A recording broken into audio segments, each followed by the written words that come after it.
10여 년 전만 해도 친구들이 모인 자리에서 누군가 건강에 관해 얘기하면 얼마나 오래 살려고 그러냐? 핀잔을 주며 하고 싶은 것들 실컷 하며 굵고 짧게 살겠다고 호기롭게 말하는 친구가 한 명쯤은 있었습니다. 그런데 이제 그런 호기로움이 통하지 않는 세상입니다. 하루가 다르게 발전하는 문명과 의학은 사람이 짧게 사는 것을 절대로 허용하지 않죠. 그러니 이제 죽는 날까지 맑은 정신을 유지하며 내 힘으로 걷고 다른 사람 신세 지지 않고 살다 떠나는 게 나이 들어가는 이들의 가장 큰 소원이 되고 있습니다. 최근에 한국인 기대 수명이 83세 정도인데 세계보건기구가 계산한 한국인의 건강 수명은 73세였습니다. 그러니 한국인은 통상적으로 10년가량 질병이나 장애를 앓다가 사망한다는 뜻입니다. 이 기간이 두려운 것은 무엇보다도 내가 누군가의 돌봄 없이는 살아갈 수 없다는 데 있습니다. 다리 근육이 다 빠져 제대로 서 있지도 못하고 치매가 와서 정상적으로 사고하지 못하는 상황은 상상만으로도 숨이 턱턱 막힙니다. 그렇다면 이렇게 입을 크게 열고 쫓아오는 노화를 따돌릴 방법은 없을까요? 나이가 들어도 젊음을 지속하는 사람과 60대, 70대를 지나며 단번에 늙어버리는 사람의 차이는 대체 무엇일까요? 70대가 늙음과 싸울 수 있는 마지막 기회다.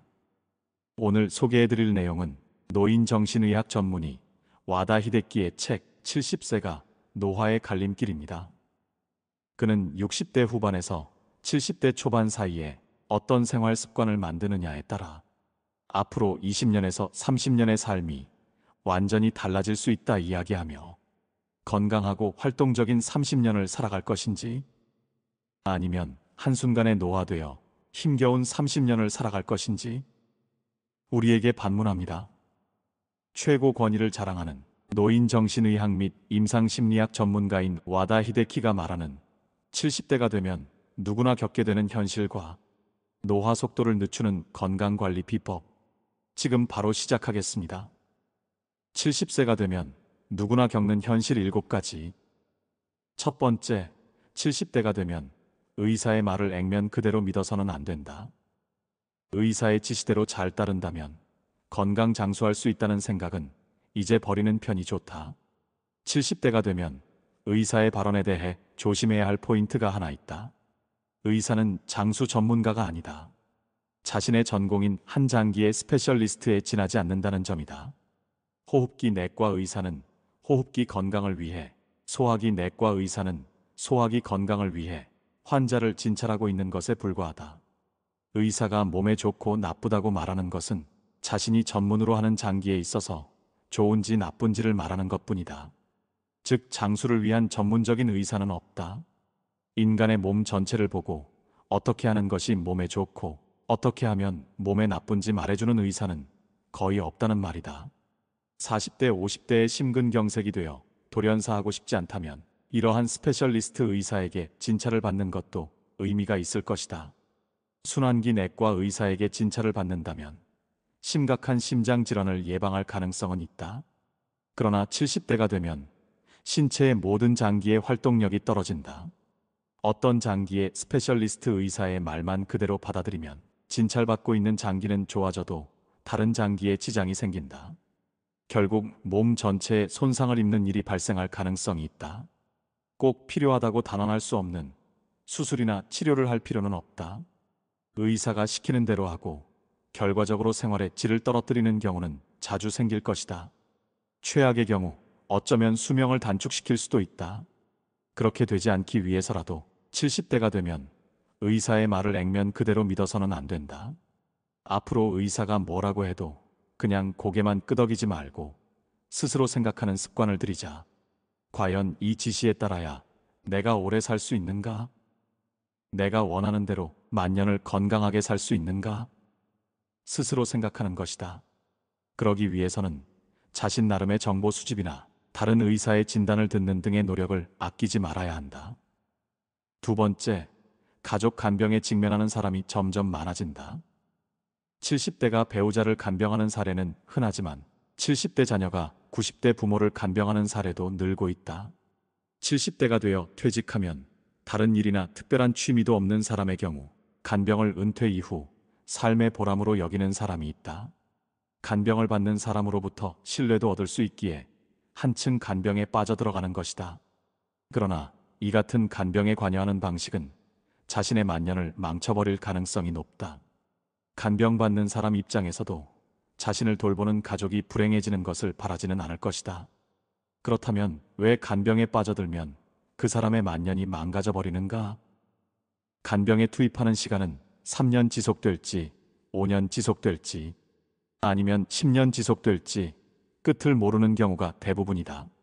자신의 시간을 온전히 병수발에 쏟다 보면 지금까지의 친구들과 거리가 멀어지고 취미도 만들 수 없으며 오락 시간도 전혀 만들 수 없게 된다. 그런 생활이 계속되면 당연히 정신적 압박이 될 것이며 멘탈을 해칠 수도 있다. 70대는 체력적으로도 젊었을 적보다 떨어지기 때문에 간병에 빠져들면 빠져들수록 신체를 망가뜨릴 위험 또한 높아진다. 그리고 간병을 삶의 보람으로 해서는 안 되는 가장 큰 이유는 병수발을 받는 가족이 사망한 이후 간병인이 단번에 쇠약해져 버린다는 점이다. 지금까지 간병을 주업으로 하는 것 이외에 아무것도 하지 않던 사람이 70대에서 80대의 간병이 끝나 시간이 생겨 무언가를 시작하려고 해도 그것은 꽤 어려운 일이다. 결국 가족을 떠나보낸 이후 아무것도 하지 않고 매일 지내게 되면 간병 폐인처럼 되어 늙어버리는 사례를 자주 본다.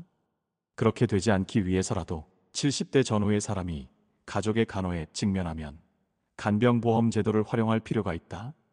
경우에 따라서는 요양원 등 시설에 입소시키는 것도 고려해 보는 게 좋다. 그런 결정을 해도 죄의식을 느낄 필요는 없다. 병수발을 하는 사람, 받는 사람 모두 서로를 위하는 길이기 때문이다. 그러나 우리는 아직 가부장 내지 봉건적인 관행이 남아있어 가족 간호는 가족이 함께하는 것을 미덕으로 여기곤 한다. 이러한 풍조 아래에서는 병시중하는 가족 단위 간병인들을 막다른 골목으로 몰아넣는 현상이 있다. 조속히 이런 사고방식에서 벗어나지 않는다면 향후 초고령 사회는 극복할 수 없는 지경에 이를 수 있다. 간병을 삶의 보람으로 여기지 않는 것은 70대 사람이 향후 80대에서 90대에 이르러서도 건강하게 살아가는데 매우 중요한 포인트라고 생각한다. 세 번째, 눕기만 하는 생활이 건강 격차를 초래한다. 눕기만 하는 생활을 하거나 일상에서 간호가 필요한 사람도 있고 매일 산책하거나 수영이나 골프 등 스포츠를 즐기는 80세 노인도 있을 수 있다. 즉 고령자가 되면 신체 능력과 뇌 기능에서 개인차가 많아진다. 이렇게 건강 격차가 생기는 것은 향후 펼쳐질 사회의 특징이 될 것이다. 젊은 사람이라면 10일 정도 질병으로 병실에 누웠다고 해도 퇴원 후 즉시 평상생활로 돌아갈 수 있다. 하지만 고령자가 되면 그렇게 할 수 없다. 10일 동안이나 몸져 누워버리면 운동 기능은 단번에 약해진다. 뇌 기능도 계속 침대 안에만 있으면 급속히 쇠약해진다. 그만큼 고령자에게는 뇌 기능, 운동 기능을 유지하기 위해 계속 사용한다는 것이 중요하다. 개개의 능력 차이가 커져가는 초장수 사회에서는 신체와 뇌를 유지하기 위한 노력을 했는지 안 했는지에 따라 훗날 큰 차이로 나타난다. 계속 사용하려는 의식이나 마음가짐이 누구에게나 더욱 중요하다고 말할 수 있다. 지금의 70대는 예전보다 더 젊어졌다 해도 이 연령대만의 독특한 위험도 다수 안고 있다. 특히 의욕 저하나 의욕 상실이 두드러진다. 예를 들어 40대, 50대의 사람이 아무것도 하지 않고 빈둥빈둥 생활했다고 해도 하반신이나 뇌 기능이 쇠약해지는 일은 거의 없다. 하지만 빈둥빈둥 생활하는 70대의 경우엔 바로 운동 기능, 뇌 기능이 쇠약해지고 만다. 70대는 의욕적으로 몸을 움직이거나 머리를 사용하지 않으면 금방 간병이 필요한 고령자가 되어버릴 위험이 있다. 이는 많은 고령자 스스로도 알고 있는 사실이다. 하지만 실제로 계속 사용한다는 말을 실천하는 사람은 그리 많지 않다. 왜냐하면 70대가 되면 머리로는 이해하고 있어도 의욕이 떨어져 활동량이 저하되기 때문이다. 무슨 일에도 의욕이 없고 흥미를 가질 수 없게 되면서 사람 만나는 것조차 귀찮아지고 외출을 싫어하는 경향도 생기게 된다. 이러한 의욕 저하는 뇌 전두엽의 노화와 남성 호르몬의 감소가 주된 원인이다. 사실은 의욕 저하야말로 노화 과정에서 가장 무서운 것이다. 아무리 몸을 움직이고 뇌 기능을 사용하려고 해도 의욕이 생기지 않기 때문에 여러 가지 활동하는 것이 귀찮고 활발하지 않게 된다. 결국 가지고 있는 기능을 유지할 수 없게 되는 것이다. 이러한 의욕 저하가 현저해지는 연령대가 확실히 70대다. 네 번째, 고기를 먹지 않는 습관이 노화를 재촉한다. 노화는 의욕이 떨어지면서 가속화된다. 어떤 일에도 관심을 갖지 않고 몸을 움직이는 것이 귀찮다. 이런 의욕의 저하를 막지 않으면 일상생활의 활동량은 자꾸 떨어져 운동 기능도 뇌 기능도 단번에 늙어간다. 그래서 70대가 되어도 이전 연령대처럼 의욕을 되도록 유지하는 것이 건강을 유지하는 첩경이다. 그러면 구체적으로 어떠한 일을 하면 좋은가? 우선 의욕의 저하를 막는 의미에서 권하고 싶은 것은 고기를 먹는다는 것이다. 고령이 되면 육류를 삼가고 야채 중심의 식사가 몸에 좋다고 생각하는 사람도 많지만 이는 잘못된 사실이다. 실제로 현역 시절에 비해 꽤 간편한 식사를 즐겨하는 사람도 많다. 그런 사정 때문인지 70세 이상의 5명 중 1명이 단백질 부족이라고 한다. 동양인의 식생활도 서구화되고 있다지만 그래도 하루 80g 정도밖에 고기를 먹지 않는다. 미국인은 300g 정도 섭취한다. 미국인만큼 먹을 수는 없지만 아직 동양인에게는 고기가 부족하다. 그리고 이런 경향은 고령자일수록 강하게 나타난다. 나이가 들고 의욕 수준이 저하되는 이유에는 여러 가지가 있지만 그중 하나가 뇌신경 전달 물질인 세로토닌의 감소이다. 세로토닌은 일명 행복 물질이라고 한다. 사람에게 행복감을 가져다주는 물질이다. 무심코아 행복하다고 느낄 때가 있다. 그런 감정을 불러일으키는 물질이다. 이 세로토닌이 감소하면 일상의 행복감은 희미해진다. 발랄한 감정이나 젊음, 활동 의욕이 저하된다. 기분이 가라앉거나 짜증이 나거나 감정이 불안정해지고 우울증에 걸릴 위험이 높아진다. 세로토닌은 나이가 들수록 점점 감소한다. 이 때문에 나이가 들수록 의욕도 떨어지고 우울증에 걸리는 사람도 늘어나는 이치다. 그러나 세로토닌의 감소는 고령이 되어도 생활 습관을 바꾸면 개선할 수 있다. 그중 가장 손쉽고 좋은 방법은 육류 섭취이다. 세로토닌의 재료가 되는 것이 트립토판이라는 아미노산인데 가장 많이 함유되어 있는 식품이 고기다. 고기를 적극적으로 섭취하면 세로토닌의 생성이 촉진되어 의욕 저하를 막는 작용을 하게 된다. 특히 콜레스테롤은 남성 호르몬의 원료이다. 콜레스테롤 수치를 약으로 억제해서 발기부전을 자초하는 경우가 많다.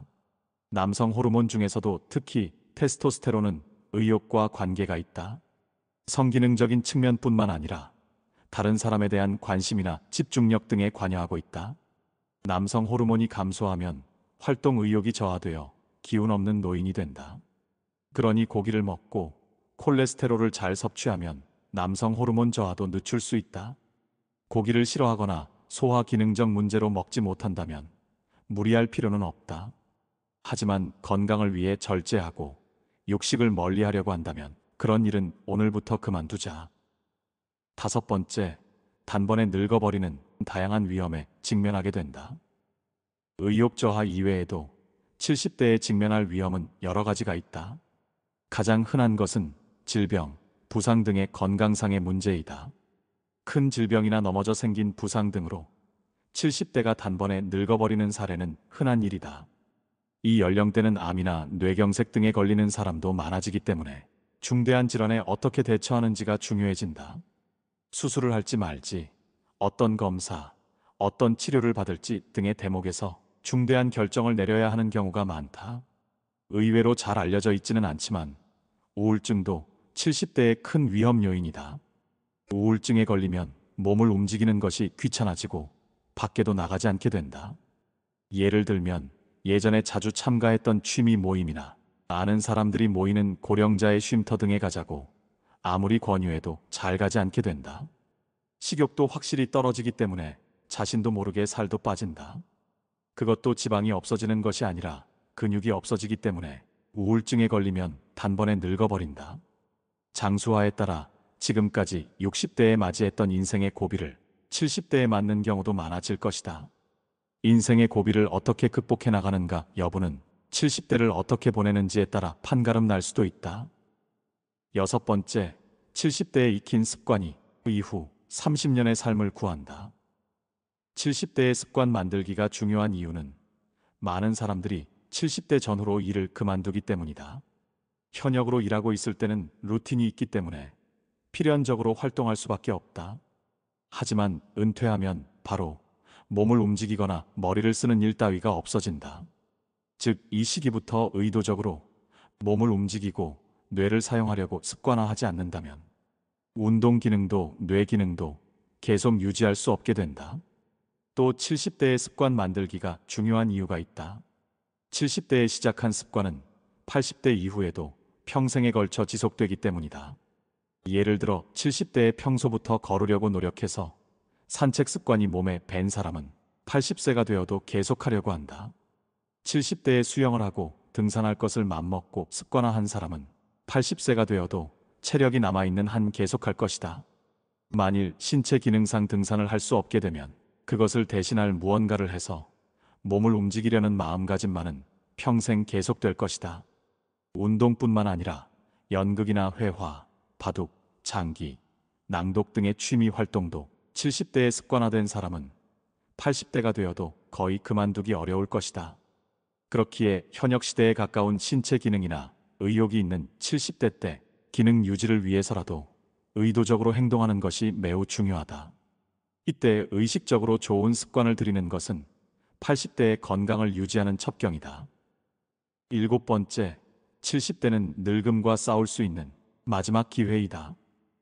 기나긴 세월 동안 노인의 기간을 건강하게 보내기 위해서는 우선 뇌의 기능을 어떻게 80대 이후에도 유지할지가 중요하다. 아울러 70대 때에 가지고 있는 운동 기능을 얼마나 오래 가져가야 하는지 여부도 중요해진다. 관건은 70대의 생활 방식이다.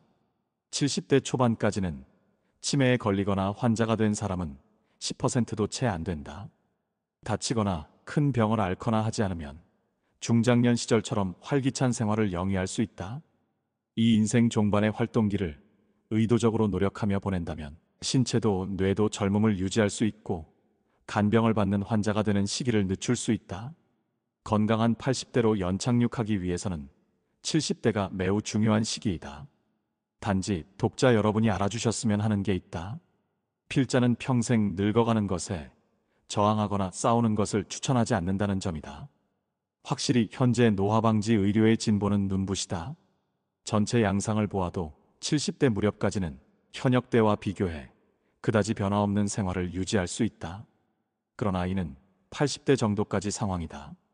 80대를 넘기면 대부분 다 늙어간다. 늙음을 완전히 멈출 수는 없는 일이다. 인생 100세 시대가 코앞으로 다가온 우리는 이제 늙음을 두 시기로 구분할 필요가 있다. 70대 때 늙음과 싸우는 시기와 80대 이후에 늙음을 받아들이는 시기, 두 가지이다. 아무리 발버둥 쳐도 늙음을 받아들여야 하는 시기가 80대 이후 반드시 찾아온다. 그런데도 언제까지나 젊음을 유지하기 위해 늙어가는 것을 막으려고 한다면 결국 좌절감만 찾아오지 않을까? 마지막으로 늙음은 기피할 수가 없다.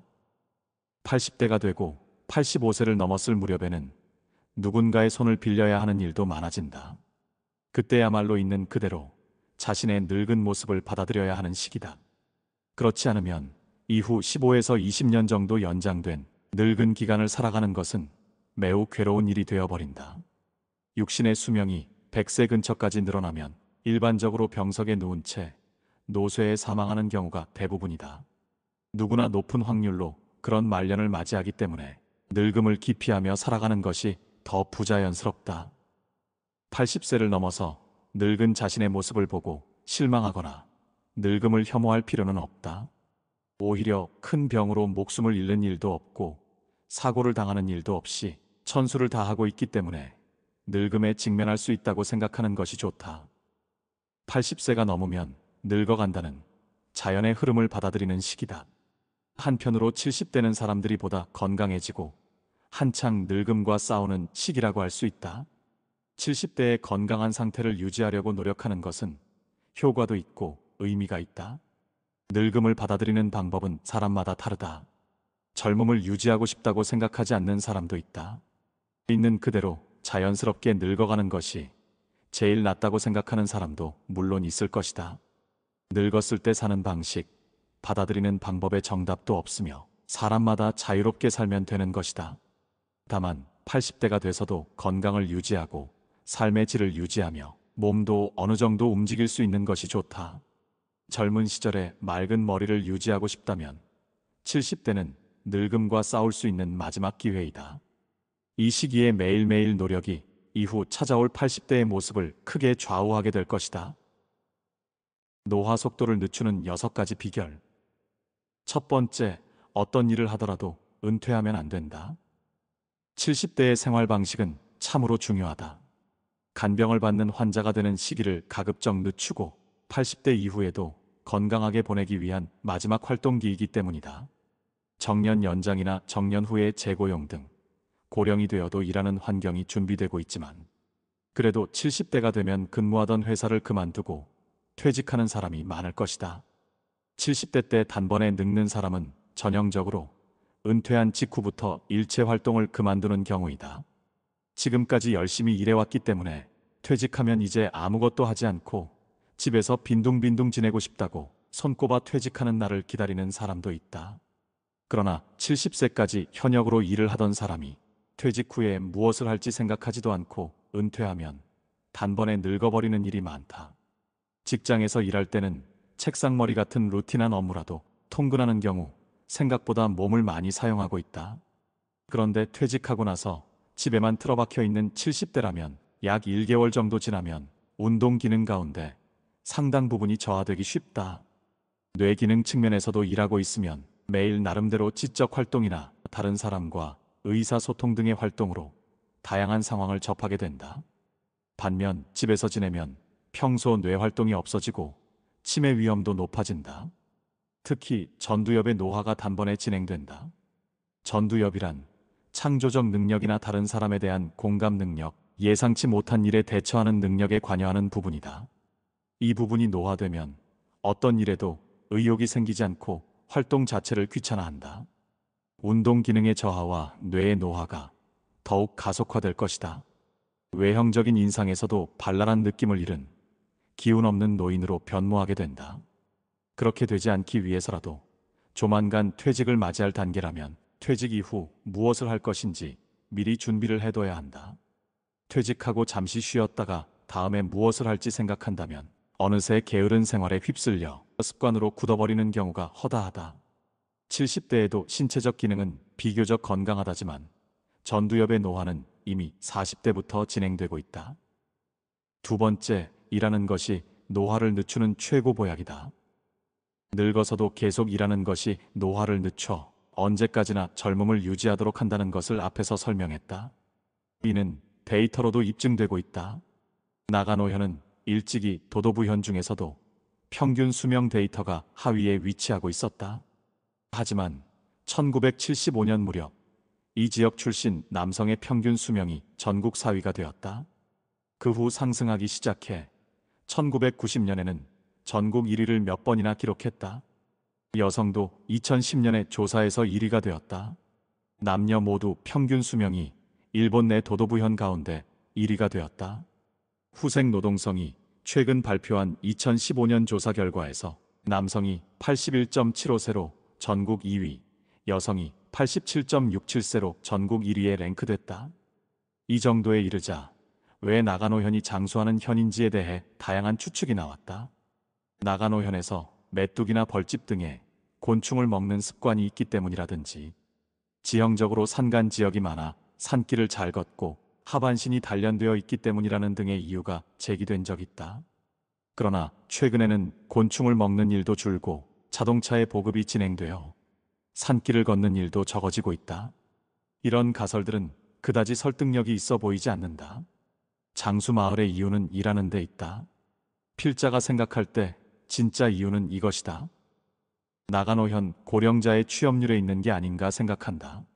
나가노현은 지금까지 고령자 취업률에서 도도부현 중 1위를 몇 번이나 기록했다.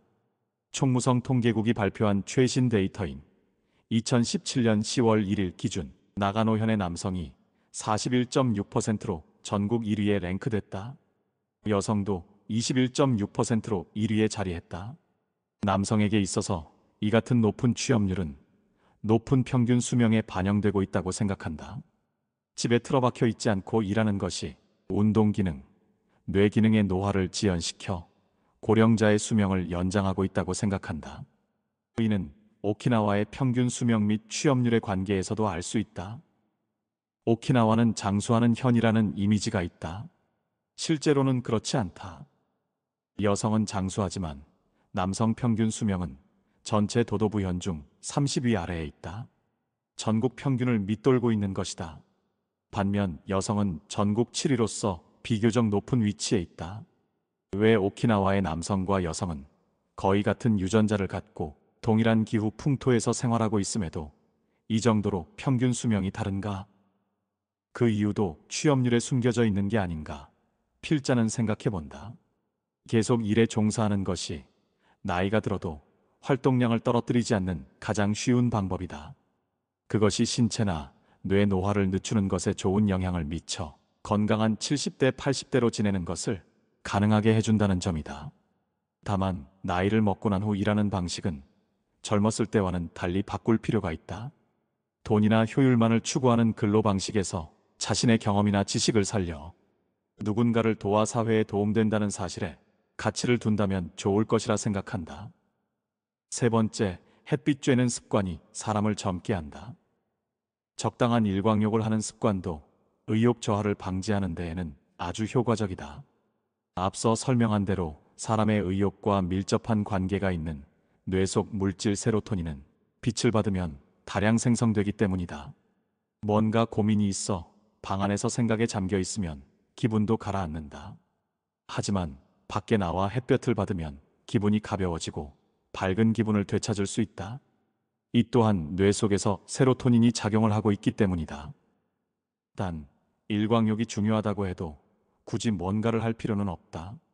하루 한 번은 방 밖으로 나가 햇볕을 받으면 그만이다.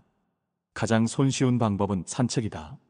일 없이 산책하는 것이 서툴거나 싫은 사람은 마트에 가서 쇼핑하는 것도 한 방법이다. 어쨌든 하루 종일 방 안에 있는 것만은 피하고 낮에 밝은 빛을 받는 습관을 들이자.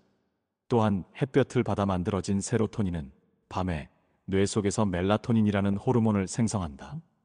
이 멜라토닌은 수면 호르몬이라고도 불리며 수면과 깊은 관련이 있다. 흔히 고령자가 되면 잠이 얕아지거나 불면증을 호소하는 사람이 많이 있는데 이는 멜라토닌이 감소하기 때문이다. 멜라토닌이 증가하면 숙면을 취하게 되고 불안감도 없어지며 우울증 예방도 된다. 발랄한 70대, 80대를 살기 위해서는 멜라토닌은 매우 중요한 뇌 호르몬인 것이다. 새삼스럽게 일광욕 시간을 만들 필요는 없지만 어쨌든 낮 동안 집 밖에 나와 햇볕을 받는 습관만은 만들자. 네 번째, 느슨한 운동을 습관화하라. 70대 생활에서 또 한 가지 중요한 포인트는 운동 기능을 유지하는 것이다. 아직 70대라면 나름대로 몸을 자유롭게 움직일 수 있는 사람이 대다수이기에 이 타이밍을 놓치지 않도록 유의해야 한다. 여기서 의식적으로 몸을 움직였는지 여부는 80대가 되어도 운동 기능을 오래 유지할 수 있는지를 결정한다. 지금까지 수차례 언급했다. 70대가 되면 의욕의 쇠퇴를 피할 수 없다. 행동하는 것이 귀찮게 느껴져 몸을 움직이는 일도 자연스럽게 줄어들기 십상이다. 그렇기 때문에 의식적으로 운동하는 것이 중요하다. 다만 70대 사람들에게는 너무 격렬한 운동은 가급적 피하는 것이 좋다. 가끔 몸에 좋다고 생각해서인지 굉장히 무리를 하는 사람을 볼 수 있다. 하루 종일 헬스클럽에 있는 사람이나 하루 20km나 달리는 사람도 있다. 이런 유형의 사람은 컨디션 체크를 수시로 하면서 운동해야 한다. 70대의 경우는 부하를 너무 많이 걸면 신체가 반대로 약해져 버린다. 이 때문에 충분히 주의가 필요하다. 또한 격렬한 운동은 신체를 산화시켜 노화를 빠르게 진행시킨다. 사실은 느슨한 운동을 하는 것이 효과적이다. 70대의 사람이 일상적으로 몸을 움직인다고 하면 산책이 최적이라 할 수 있다. 운동을 무리하지 않게 꾸준히 하는 것이 가장 중요하다. 산책의 경우라면 손쉽게 자신의 페이스로 계속해서 할 수 있는 것이다. 일상 속에서 운동 기능을 유지하는 것에는 이로운 것들이 많다. 예를 들어 외출을 했을 때 지하철역이나 상업시설 등에서 무심코 계단을 피하고 엘리베이터나 에스컬레이터를 찾거나 하고 있지 않는가? 그럴 때는 충분한 안전을 확보할 수 있다면 가끔은 노화 방지라고 생각하고 계단을 이용해보자. 이럴 때도 올라가는 계단보다는 내려가는 계단에서 제대로 걸어야 한다. 공공기관 등에서는 에스컬레이터가 하나밖에 없는 곳이 아직 많다. 상행 에스컬레이터밖에 설치되어 있지 않은 곳이 그런 곳이다. 본래 고령자에게 있어서 오르막 계단은 시간이 걸려도 의외로 오를 수 있는 것이다. 반대로 내려가는 쪽의 근력이 약해지게 되면 무서워서 걸을 수 없게 된다. 나이를 먹어도 약해지는 근육과 약해지지 않는 근육이 있다.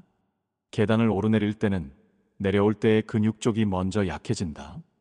그래서 언제까지나 자신의 발로 걷는 것을 목표로 한다면 계단에서 내려가는 것을 연습하는 것이 효과적이다.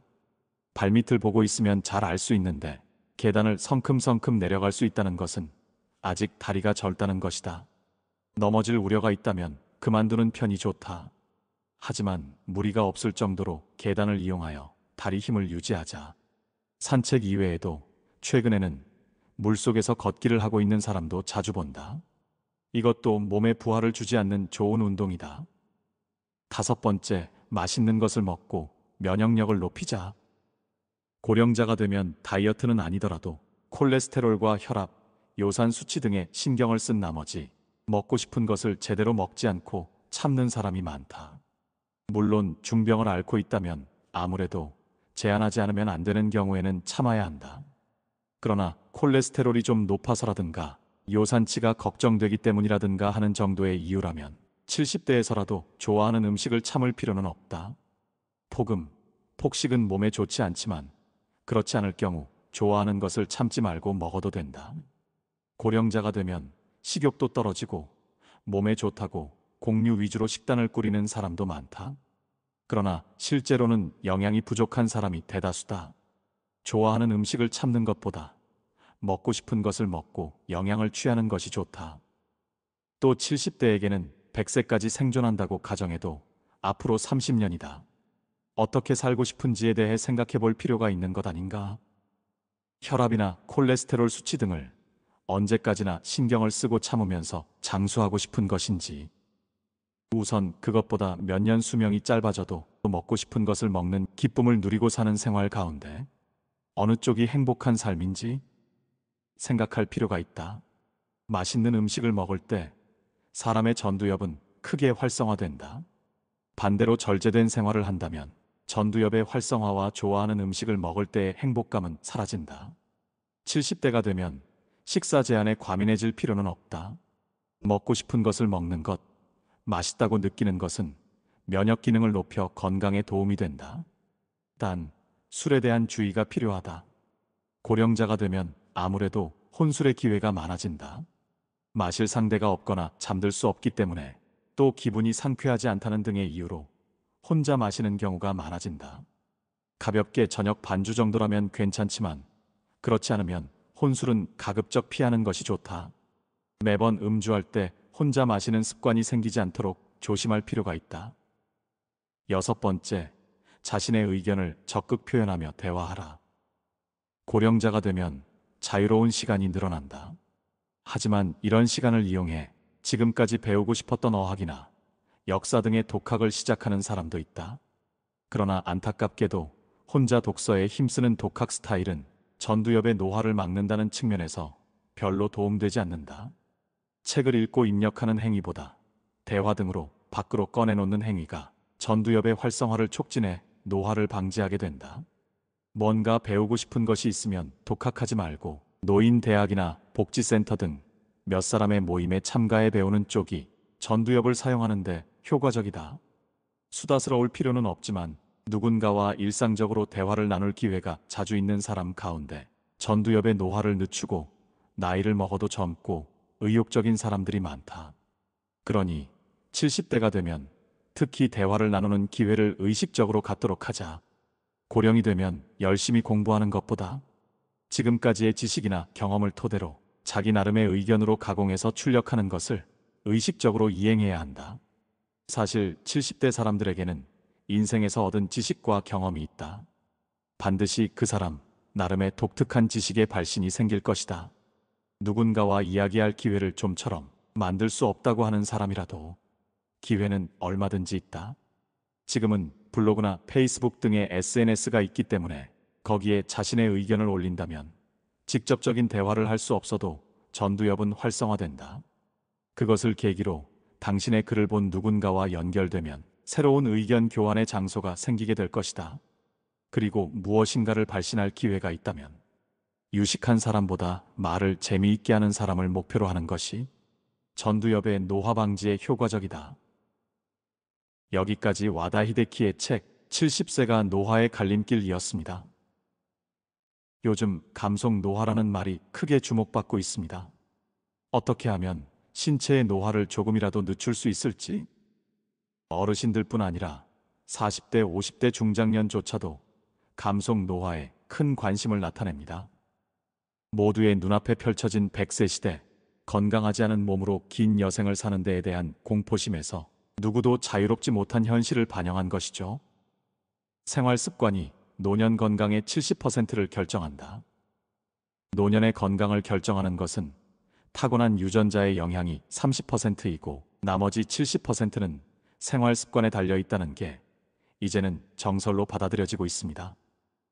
부모로부터 물려받은 건강도 중요하지만 더욱 길어진 노후 건강은 어떤 생활 습관으로 살아왔느냐가 결정짓는다는 거죠.